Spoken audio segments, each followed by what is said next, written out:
نعوذ باللہ صحابی رسول حکم رضی اللہ عنہ. اب دیکھیں صحابی رسول حکم رضی اللہ، یہ جو آپ کا صحابی رسول ہے یہ ملعون تھا، کس کی زبانی؟ رسول کی زبانی. پھر مروان جو آپ کا خلیفہ ہے وہ بھی ملعون تھا، کس کی زبانی؟ رسول. کیا لیں گے تم سارے مولویوں کو، پوری دنیا کے ناس بھی اکٹھے ہو جاؤ نا تم، وہ کفایت اللہ سنابلی سے لے کر غلام مصطفیٰ ظہیر امن پوری تک، تم تو خیر ہو ہی ان کے اشاروں پہ چلنے والے، تو تمہاری کیا حیثیت ہے؟ ایک میں نے چیز نوٹ کی، جو جتنا بڑا ناسبی ہوگا نا اتنا بڑا بے وقوف ہوتا ہے، اور وہ اتنے بلنڈر مارتا ہے. ان کے بلنڈر ہم دکھا چکے ہیں، اس کے استاد غلام مصطفیٰ ظہیر امن پوری کے بلنڈر اور اس کی خیانتیں ابو عماد بھائی نے پوری سیریز بنائی ہے، میں بھی کئی مرتبہ اس کے اوپر گفتگو کر چکا ہوں.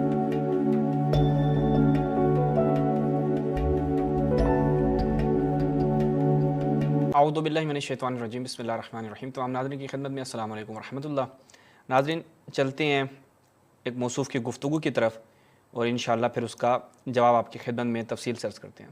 مروان بن حکم اور اس کا باپ حکم، یعنی مروان اور اس کا باپ حکم، ان دونوں کے متعلق جو نہایت مشہور اور معروف اہل سنت کے درمیان رائے رہی ہے، محدثین کی آراء رہی ہیں، وہ یہ کہ یہ دونوں ملعون تھے از زمانے رسول اللہ صلی اللہ علیہ وسلم، یعنی رسول اللہ نے ان دونوں کے اوپر لعنت کی. لیکن آج کے زمانے میں جیسے یزید کے مدافع بیدار ہو چکے ہیں، معاویہ کے مدافع بڑے جوش و خروش سے معاویہ کا دفاع کرتے ہیں، تو اب حکم اور مروان کا دفاع کرنے والے بھی موجود ہیں. چلتے ہیں آپ کی خدمت میں یہ کلپ رکھتے ہیں، اس کے بعد انشاءاللہ اس کا جواب آپ کی خدمت میں رکھیں گے. جتنا مرضی اور جتنی مرضی جھوٹی روایتیں پیش کرنی پڑیں منظور ہیں. صحیح اسناد کا نام لو اور بنو امیہ کے خلاف جھوٹی روایتیں پیش کرو، پروپیگنڈا کرو اور لوگوں کو خوش کرو، روافظ کو خوش کرو، اپنے آقاؤں کو خوش کرو جو آپ کی ویڈیوز کو شیئر کرتے ہیں. اس سے کیا فائدہ حاصل ہوتا ہے؟ پروپیگنڈا کرتے ہیں کہ رسول اللہ صلی اللہ علیہ وسلم نے ان پر لعنت کی تھی. آپ مرزا صاحب کی زبانی سنیں ذرا. وہ کہتے ہیں کہ ان حدیثوں میں موجود ہے کہ آگے سیدہ عائشہ نے کہا مروان تیرے بارے میں، جب تو اپنے باپ حکم کی پشت میں موجود تھا، رسول اللہ صلی اللہ علیہ وسلم نے کہا تھا حکم پہ لعنت، اس کی اولاد پہ لعنت، تو اسی لعنت کا ٹکڑا ہے. اور ان حدیثوں میں آگے موجود ہے البتہ مروان تیرے بارے میں موجود ہے، جب تو اپنے باپ حکم کی پشت میں تھا، رسول اللہ نے کہا تھا حکم پہ لعنت، اس کی اولاد پہ لعنت، تو اسی لعنت کا ٹکڑا ہے. نعوذ باللہ صحابی رسول حکم رضی اللہ عنہ. اب دیکھیں صحابی رسول حکم رضی اللہ عنہ، انشاءاللہ بھی ان کی روایات سے دکھائیں گے، ان کے محدثین کی زبان سے سنوائیں گے آپ کو کہ وہ کیا کہتے ہیں کہ یہ جو آپ کا صحابی رسول ہے یہ ملعون تھا، کس کی زبانی؟ رسول کی زبانی. پھر مروان جو آپ کا خلیفہ ہے وہ بھی ملعون تھا، کس کی زبانی؟ رسول کی زبانی. ان پر یہ الزام لگایا ہے کہ نعوذ باللہ وہ ملعون ہیں، ان پر لعنت کی ہے رسول اللہ صلی اللہ علیہ وسلم نے. پہلے تو ہم بتاتے ہیں کہ یہی روایت جو پیچھے مصدر حاتم کے حوالے سے مرزا صاحب پیش کر رہے ہیں اور سنن نسائی کبریٰ کے حوالے سے بھی پیش کر رہے ہیں، وہ روایت تو ہم بتا چکے ہیں. امام ذہبی رحمۃ اللہ علیہ نے نیچے لکھ دیا ہے کہ فی انقطاع، یہ تو منقطع روایت ہے. اب یہی نور پوری صاحب وہ بندے ہیں کہ جو اپنی کتابوں میں، اپنے مقالات میں، اپنے ریسرچ جو یہ لکھتے ہیں اس میں اور اپنی ویڈیوز میں بیان کرتے ہیں کہ دیکھیں ہم محدثین کی آراء کو بغیر دلیل کے قبول نہیں کریں گے. اب ذہبی کو کوئی الہام ہوا تھا، ذہبی کو کوئی خواب آیا تھا کہ بھائی اس کا اس سے سما نہیں ہے، اس نے کوئی دلیل دی ہے یہاں پر. یعنی ان لوگوں کی، ناسبیوں کی، یہ اہل حدیث جتنے بھی ناسبی ہیں پاکستان میں، ان کی ایک روش ہے، یہ جہاں پہ چاہتے ہیں ایک راوی کہ جو بھی بہت ساری جروحات رکھتا ہو اس کی ایک توثیق ڈھونڈیں گے اور روایت کو حسن کر دیں گے، اور ساری جروحات سائڈ پہ لگا دیں گے. اور فضائل اہل بیت کی روایت ہوں گی تو اس کی ان کے محدثین نے سب کچھ، یعنی مثال کے طور پر ایک مقام پہ غلام مصطفیٰ ظہیر امن پوری اپنی کتاب خصائص علی کی جو تحقیقات اس نے تخریج کی ہے، اس میں کیا کرتا ہے، اس میں کہتا ہے کہ جی اس کو ابن حجر نے یا ذہبی نے صدوق کہا ہے، یہ انہوں نے صحیح نہیں کہا. ذہبی نے اس کو صدوق کہا ہے، اس کا صدوق کہنا درست نہیں ہے. یہ اس کا استاد کہتا ہے کہ بھائی ذہبی اس کو صدوق کہہ رہا ہے، کہنا درست نہیں ہے. یہاں پر ذہبی کہہ رہا ہے کہ بھائی اس کا اس سے سما نہیں ہے، یہ درست ہو گیا. کیا ہے؟ یعنی مذاق بنایا ہوا ہے نا. میں اگر مجھے مل جائے تو میں آپ کی خدمت میں رکھتا ہوں کہ وہ کہتا ہے کہ جناب نہیں جناب یہ اس کا سما اس سے نہیں ہے. کوئی دلیل نہیں دی نا، دلیل ہوگی تو دیں گے. لیکن جہاں پر ان کے مطلب کی بات ہوگی وہاں پر فوراً جناب ان کے ہاں سب کچھ درست ہو جائے گا. خصائص علی صفحہ نمبر 4849 یہ دیکھیے گا.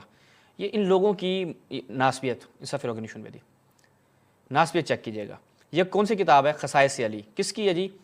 یہ غلام مصطفیٰ ظہیر امن پوری. اب دیکھیے گا یہ کیسی ان کی ناسبیوں کی ٹیکنالوجی آپ کے ہم خدمت میں رکھتے ہیں.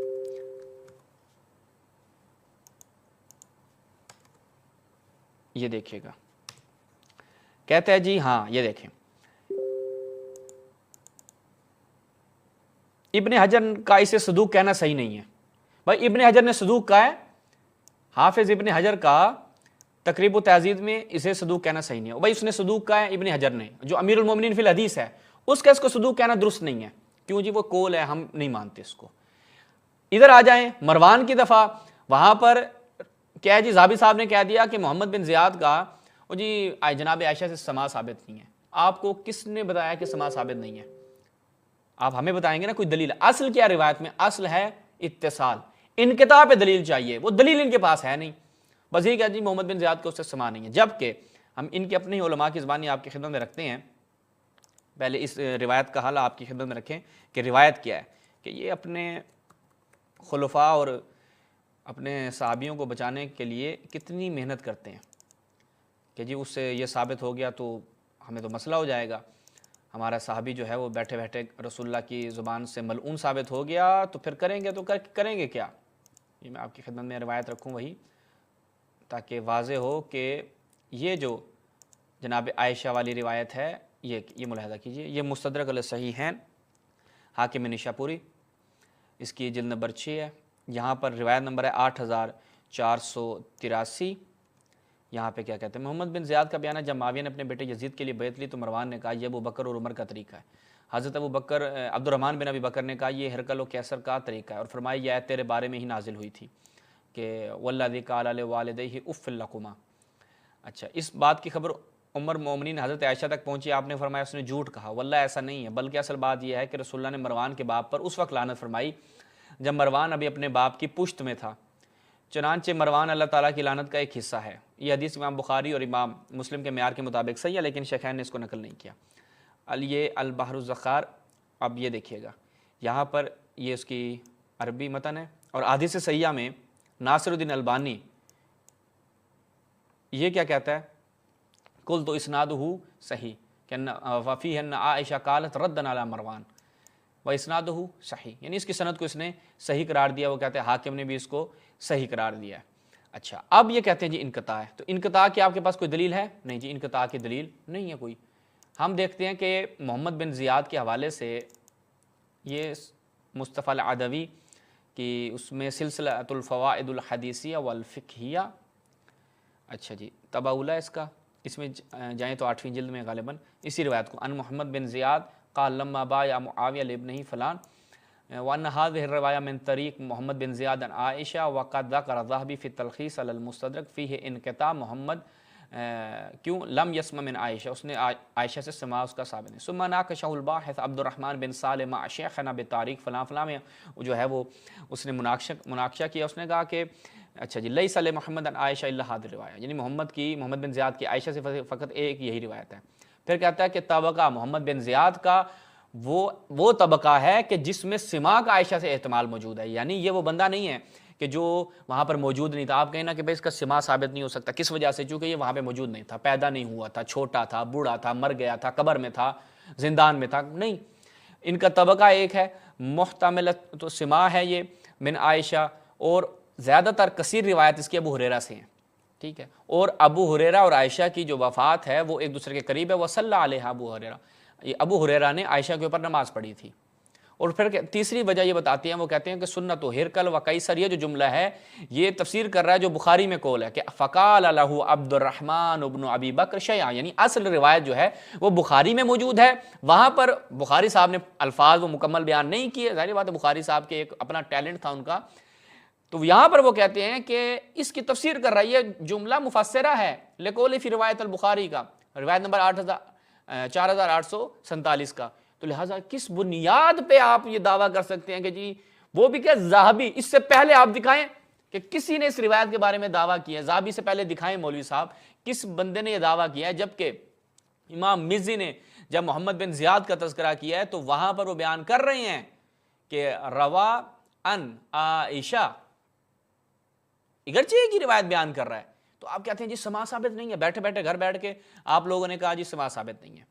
آگے اس کی اور اس یعنی ناسبی میں نے چیز نوٹ کی، جو جتنا بڑا ناسبی ہوگا نا اتنا بڑا بے وقوف ہوتا ہے، اور وہ اتنے بلنڈر مارتا ہے، ان کے بلنڈر ہم دکھا چکے ہیں، اس کے استاد غلام مصطفیٰ ظہیر امن پوری کے بلنڈر اور اس کی خیانتیں ابو عماد بھائی نے پوری سیریز بنائی ہے، میں بھی کئی مرتبہ اس کے اوپر گفتگو کر چکا ہوں۔ تو یہ اس روایت کا کہتا ہے جی وہ ثابت نہیں ہے، وہ ہم حال بتا چکے ہیں۔ آگے سنیں جی۔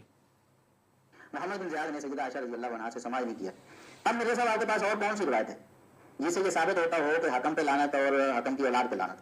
ہم رکھتے ہیں آپ کی خدمت میں لعنت، اور اسی زہبی کا آپ کو شوق ہے نا زہبی کے حوالے دینے کا، ابھی میں زہبی سے بھی لعنت ثابت کروں گا، ٹینشن نہیں لینی نا، آگے چلیں۔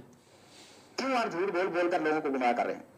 بیچارے سادہ لوگ وہ کہیں کہ دیکھو جی مسند حاتم میں لکھا ہے اور سنن نسائی کبریٰ میں لکھا ہے، کیا پتا کہ مرزا صاحب کتنا بڑا ہاتھ کر کیے جا رہے ہیں اور ان کا ایمان جو ہے وہ بگاڑ رہے ہیں۔ یہ روایت منقطع ہے۔ اچھا، علماء نے محدثین نے صاف طور پہ لکھا بھی ہوا ہے کہ ایسی کوئی روایت ثابت نہیں ہے، لیکن ان لوگوں کو کیا ہے؟ اب دیکھیے گا، اب اس بندے کی فریب کاری چیک کیجیے گا، ان لوگوں کو کوئی سروکار نہیں اس سے، یہ تو بنو امیہ کی مخالفت کرنی ہے، بس بنو امیہ پر لعنت کرنی ہے، موقع ملنا چاہیے۔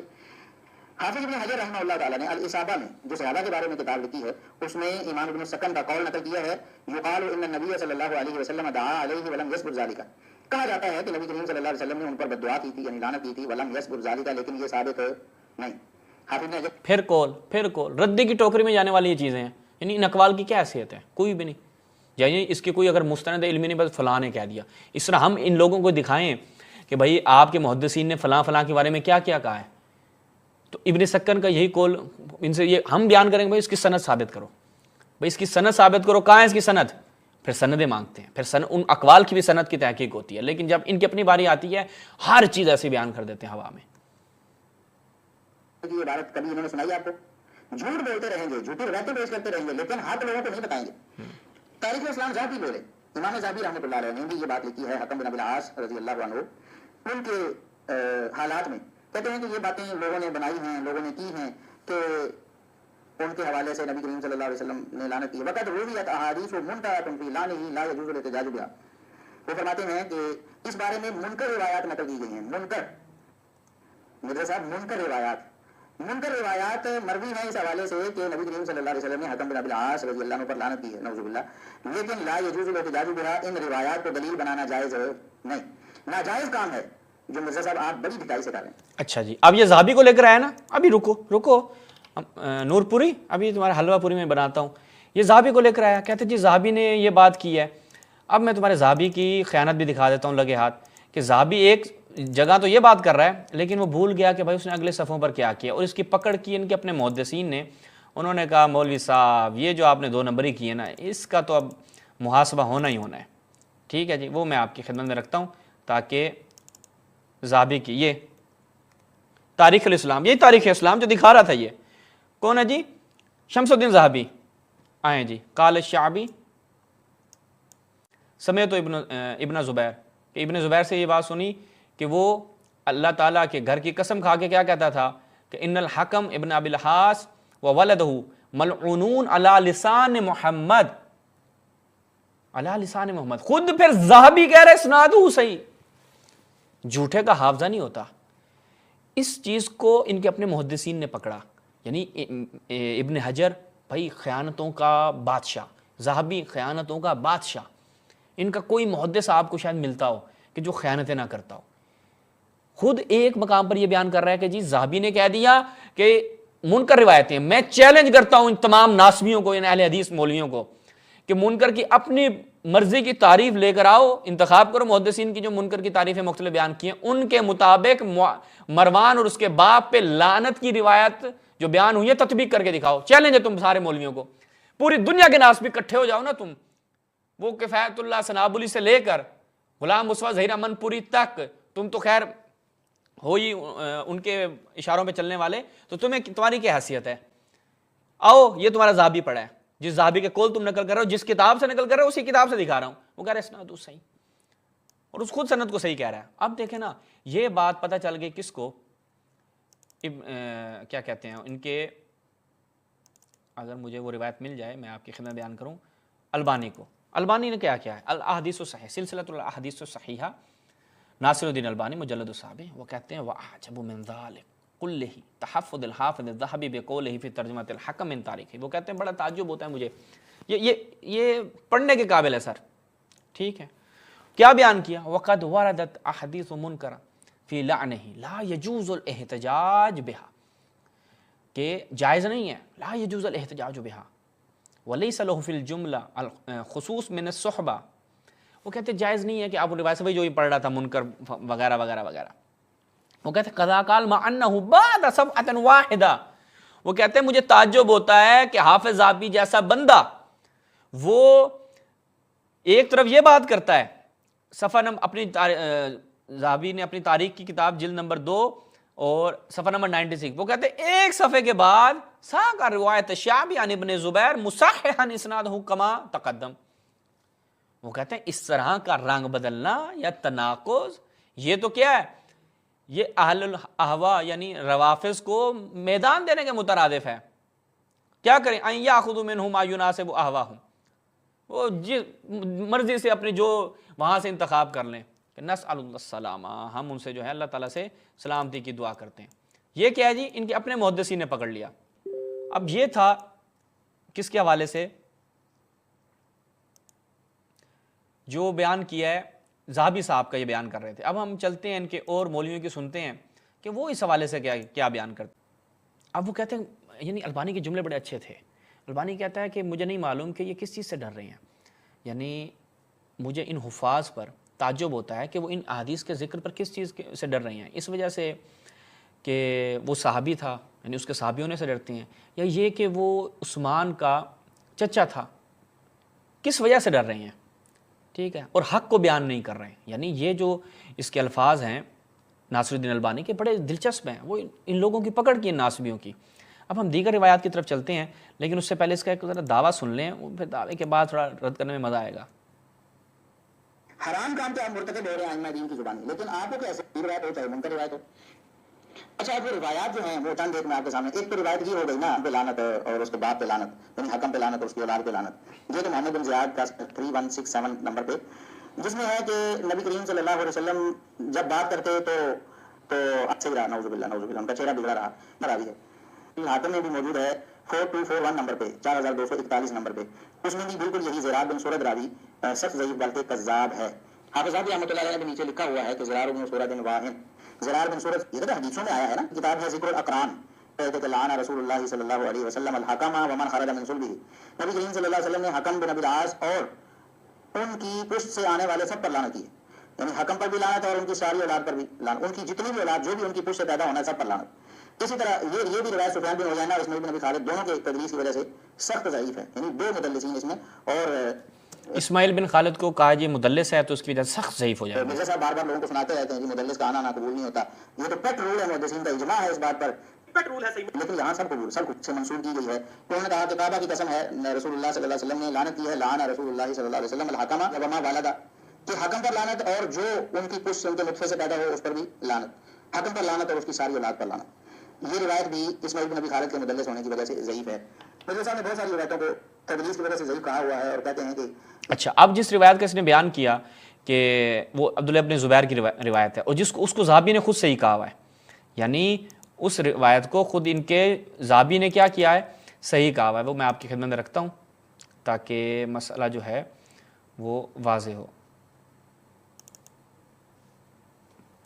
یہ دیکھیں، یہ وہی روایت ہے، یہ ملاحظہ کریں، تاریخ اسلام شمس الدین ذہبی شعبی اسماعیل بن خالد کی روایت ہے. اور اس کو جو کہہ رہا ہے جی مدلس ہے، اسماعیل مدلس کی روایت کو پھر شعبی کہہ رہا ہے ابن زبیر سے، اور اس کی سند کو کس نے صحیح قرار دیا ہے، ان کے اپنے علماء نے صحیح قرار دیا ہے. ٹھیک ہے جی، سبحان اللہ. ذہبی صاحب جس کا یہ بڑا نام لے رہے تھے، بڑا اس کا سارا لے رہے تھے. آگے دیکھیں ایک اور لمبی مارے گا، پھر ہم ساری انشاءاللہ روایتیں رکھتے ہیں اور اس کا حساب کتاب پورا کرتے ہیں. یہ جو لوگ ہیں یہ جو منکر روایات ہیں جن کو محدثین نے منکر بھی کہا ہوا ہے، کہتا ہے منکر ہے. میں نے تو کہا نا بھائی منکر کہنے سے نہیں ہوتا. چیلنج کیا آپ لوگوں کو کہ جو منکر کی تعریف آپ بیان کرتے ہیں آئیں اس پہ تصدیق دیں کہ بھائی یہ منکر کی تعریف ہے اور اس حساب سے یہ روایت منکر قرار پاتی ہے، چاہے متن ہے چاہے سند. آپ بسم اللہ کے بیان کریں. سے استدلال کرتے ہیں اور ان جھوٹی اور منکر روایات کی وجہ سے، ان جھوٹی اور منکر روایات کی وجہ سے صحابی رسول سیدنا حاتم بن ابی العاص رضی اللہ عنہ پر نعوذ باللہ لعنت کرتے ہیں اور ان کو ملعون کہتے ہیں. علل الحدیث ایک روایت پوچھتے ہیں تو وہ حاتم مدلل نبی پورے ذخیرہ حدیث میں ایک بھی صحیح حدیث ایسی نہیں کرنے کی ناکام کوشش کرتے ہیں. یاد رکھیں مرزا صاحب، پورے ذخیرہ حدیث میں ایک بھی صحیح حدیث ایسی نہیں. اور یہ دعویٰ ہمارا تو ہے ہی نہیں نا، یہ دعویٰ تو امام ذاتی رحمۃ اللہ علیہ کا بھی ہے، اور یہ دعویٰ حافظ بن حجر نے امام ابن سکن سے بھی نقل کیا ہوا ہے کہ ایسی کوئی بات ثابت نہیں. اور آپ کے یہ چیلنج ہے کہ قیامت تک آپ اپنی زندگی جب تک ہے آپ ہاتھ پاؤں ماریں، سارے روافظ کو اپنا یہ کام سونپ دیں، سب سے آپ مدد لے لیں، ہم بیٹھے سارے رافضی مل کر بھی ایک ایسی صحیح حدیث پیش نہیں کر سکتے صحیح الاسناد جس میں مروان اور ان کے والد گرامی سیدنا حاتم بن ابی العاص رضی اللہ عنہ پر نبی کریم صلی اللہ علیہ وسلم نے لعنت کی ہو. بس جی مروان پہ آپ کو ایک روایت بھی صحیح نہیں ملے گی. چلیں جی، اس کی آپ نے ڈنڈی سن لی ہے، اس نے بڑی لمبی چھوڑی ہیں. ٹھیک ہے، اب ہم اس کو چیلنج کریں گے اور دیکھتے ہیں وہ چیلنج پورا کرتا ہے یا نہیں کرتا. ٹھیک ہے، یہ ملاحظہ کریں ان کے اپنے علماء کی زبانی. پہلے ان کے اپنے علماء کی زبانی، پھر میں عرض کرتا ہوں. الجامع الصحیح مما لیس فی الصحیحین، مقبل بن ہادی الوداعی، جزء الرابع. یہاں پہ یہ بیان کرتا ہے ایک روایت کس کی، عبد الرزاق ابن عیینہ عن اسماعیل بن ابی خالد عن الشعبی، اور کہتا ہے ھذا حدیث صحیح. کون سا؟ اس میں نام نہیں لکھ رہا ہے کہ رسول اللہ نے کس پہ، فلان پہ، اور جو اس کے صلب میں لعنت کی. کون ہے وہ؟ مروان ہے، واضح ہے. ھذا حدیث صحیح رجالہ رجال الصحیح. پھر ایک اور اسماعیل بن ابی خالد کی یہاں پر دوبارہ لے کر آتے ہیں، وہی اسی روایت کو کیا کہتے ہیں، مختلف الفاظ اس میں وضاحت کے ساتھ لے کر آتے ہیں. وہ کہتے ہیں کہ عبداللہ ابن زبیر نے کیا کہا کہ رسول اللہ صلی اللہ علیہ وسلم کی زبانی حکم اور اس کا جو بچے ہیں وہ کیا ہیں، لعنتی قرار پائے ہیں. اچھا، یہ ایک تصحیح ہے. اب پہلے ہم تصحیحات دکھاتے ہیں، پھر اس بندے کی طبیعت بناتے ہیں. مسند الامام احمد بن حنبل شعیب برناؤت، وہ یہی کہہ رہا ہے کہ عبد الرزاق ابن عیینہ اسماعیل بن ابی خالد عن الشعبی، وہ کہتے ہیں کہ مستند الی الکعبہ و یقول رب ھذا الکعبہ لقد لعن رسول اللہ فلان وما ولد من صلبہ. یہ رجالہ ثقات رجال الشیخین. اچھا جی، وہ کہتے ہیں یہ عبداللہ ابن زبیر سے کہ اس کے حکم اور اس کے بیٹے پہ لعنت، یہ صحیح سند روایت ہے، حیثمی مجمع الزوائد میں، اور احمد اور بزار نے طبرانی میں نقل کیا ہے، رجال احمد رجال صحیح. ٹھیک ہے جی، یہ شعیب ارناؤت سے. آگے بڑھیں، مزید آپ کی خدمت میں رکھتے ہیں یہ المسند للامام احمد بن حنبل حمزہ احمد ذہن، پھر اسی عبد الرزاق ابن عیینہ والی روایت کو شعبی سے، اور اسی روایت کو اسنادہ صحیح. ٹھیک ہے جی، یہ ایک اور ہو گئی. اس کے بعد ایک قدم اور آگے بڑھتے ہیں. تاریخ الکبیر المعروف تاریخ ابن ابی خیثمہ، اس میں چلتے ہیں تو یہاں پر اس روایت کو نقل کرتے ہیں، اور اس کی سند کیا ہے میں آپ کو دکھاتا ہوں. اب یہ ایک اور سند کے ساتھ ہے. موسیٰ بن اسماعیل، حماد بن سلمہ، عطا بن صائب عن ابی یحییٰ کہ کنت بین الحسن والحسین و مروان یتشاتمان. مروان جو ہے وہ ان کو برا بلا کہہ رہا تھا. فقہ مروان نے کیا کہا، اہل بیت ملعونون الیاذ باللہ، کہ اہل بیت کیا ہیں، یعنی پھر فغاضب الحسن، امام حسن علیہ السلام جو ہیں وہ غضبناک ہوئے کہ کہا کہ اہل بیت کو کہتا ہے، فواللہ لقد لعنک اللہ علی لسان نبی، کہ اللہ تعالیٰ نے نبی کی زبان پر زبان سے تمہارے اوپر لعنت جاری کی ہے. ٹھیک ہے جی، اب یہ روایت آپ نے یہاں ملاحظہ کی، ہم آپ کو یہ ملاحظہ کریں. مسند ابی یعلی الموصلی، اس میں جب جاتے ہیں تو یہاں پر اسی روایت کو کہ کنت بین الحسن والحسین و مروان یتشاتمان فجعل الحسن یکف الحسین فقال مروان اہل بیت ملعونون. اسنادہ صحیح. حماد بن سلمہ ہے سامع من عطا قبل الاختلاط. حماد بن سلمہ نے اس روایت کو اختلاط سے پہلے بیان یعنی سنا ہے. تو یہ امام حسن علیہ السلام کی زبانی، جناب عائشہ کی زبانی، عبداللہ ابن زبیر کی زبانی، ہم نے ان کی جو صحابی رسول ہیں ان کی اوپر لعنت آپ کے سامنے بیان کی. اچھا جی، اس کے بعد اسماعیل بن خالد کے حوالے سے میں بیان کروں کہ احمد بن حنبل نے کیا کہا ہے، کتاب علل معرفت رجال، وہ کیونکہ شعبی سے روایت کرتا ہے، وہ کہتا ہے احمد بن حنبل نے کیا کہا، اصح الناس حدیثاً عن الشعبی اسماعیل بن ابی خالد، کہ صحیح ترین اگر کوئی بندہ ہے جو روایات بیان کرتا ہے شعبی سے، وہ اسماعیل بن ابی خالد ہے. اور جس کو یہ کہہ رہا ہے جی مدلس ہے، اور مدلس وہ اسماعیل بن خالد دوسرے طبقے کا ہے، وہ بھی میں آپ کی خدمت میں رکھتا ہوں تاکہ اس کا مکمل دجل جو ہے وہ آپ کے سامنے آ جائے کہ اسماعیل بن خالد جو ہے وہ دوسرے طبقے کا راوی ہے. اسماعیل بن ابی خالد، یہ ملاحظہ کریں. اور دوسرے طبقے کا جو عنعنہ ہے وہ مضر نہیں ہوتا. یہ دیکھیں کتاب کس کی ہے، ابن حجر اسقلانی کی، جو مراتب تدلیس پہ لکھی گئی ہے. وہاں پر المرتبہ الثانیہ صفحہ نمبر 98 یہاں پر المرتبہ الثانیہ 30 افراد ہیں، اور اس میں یہ دیکھیں 98 پہ کیا تھا، یہ 98 ہے. 99 پہ جائیں تو کون ہے جی، اسماعیل بن ابی خالد الکوفی الثقہ المشہور من صغار تابعین. تو اس کا عنعنہ مضر نہیں ہے. اور بخاری میں بھی یہی سند، یعنی شعبی کس سے، اسماعیل بن ابی خالد شعبی سے 3 مقامات پہ غالباً جہاں تک مجھے یاد ہے کہ صحیح بخاری میں بھی ان کی روایات اسی سند سے ان کے ساتھ، وہاں پر کوئی سماع کی تصریح نہیں ہے، یہ بیان کرتا ہے. اور دوسری بات ہے کہ اس کا جو بعض افراد یہ کہتے ہیں کہ اسماعیل بن ابی خالد جو ہے وہ شعبی سے بعض اوقات مرسل یعنی تدلیس کرتا ہے روایات میں، تو بعض محدثین نے یہ کہا کہ لا یروی الا سکہ، کہ اسماعیل بن ابی خالد جو ہے وہ سکہ کے علاوہ کسی سے روایت نہیں کرتا، اور اگر وہاں پر کوئی واسطہ گراتا بھی ہے تو وہ سکہ ہی ہوگا. ایک یہ ہے. دوسرا یہ کہ جب یہ خود موقوف روایت بیان کرتا ہے تو خبر دیتا ہے کہ اذا وقف اخبارہ، یہ بھی قاعدہ قانون جو ہے وہ ان کے محدثین نے بیان کیا. لہٰذا خود اسماعیل بن ابی خالد کی روایات کو محدثین نے، بے شمار محدثین، یعنی آج تک کسی نے بھی اس کے اوپر اس طرح سے اشکال اس کی روایات پہ نہیں لیا. اگر ہم اس کی روایات کو دیکھیں تو اس کی روایات مسند احمد میں کئی صحیح بخاری میں کئی مقامات پہ، صحیح مسلم میں ہم دیکھیں کہ یہ صحیح مسلم میں آپ ملاحظہ کریں اسماعیل بن ابی خالد عن الشعبی، یہ اسماعیل بن ابی خالد آگے صفحہ نشون پہ دی، اسماعیل، یہ صحیح مسلم ہے، اسماعیل بن ابی خالد عن الشعبی، اسماعیل بن ابی خالد عن الشعبی. صحیح بخاری اسماعیل بن ابی خالد عن الشعبی، پھر اسماعیل بن ابی خالد عن الشعبی، پھر اسماعیل بن ابی خالد شعبی، پھر دیکھیں مسلم میں اسماعیل بن ابی خالد شعبی. سنن ابن ماجہ میں آ جائیں اسماعیل بن ابی خالد عن الشعبی. اچھا جی، پھر ارناؤط کی تحقیق کے ساتھ آ جائیں اسماعیل بن ابی خالد عن الشعبی اسنادہ، وہ کیا کہتا ہے، اسنادہ صحیح. ٹھیک ہے جی، یعنی کسی نے آج تک اس میں کوئی اختلاف نہیں کیا، لیکن موصوف جو ہیں وہ بضد ہیں کہ نہیں یہ جناب صحیح نہیں ہے. تو لہٰذا اب اس کو ہم چیلنج کرتے ہیں کہ تم آؤ ایک پیش کردہ میں روایت کے اوپر جر کرو، پہلا چیلنج. دوسرا، منکر جو تم نے کہا ہے کہ وہ منکر کی تعریف کے مطابق آ کر تطبیق دے کر دکھاؤ. یہ تم تمام پوری دنیا کے ناسبیوں کو اب رافضیوں کی طرف سے چیلنج ہے. اسی کے ساتھ اجازت چاہتے ہیں. والسلام علیکم ورحمۃ اللہ.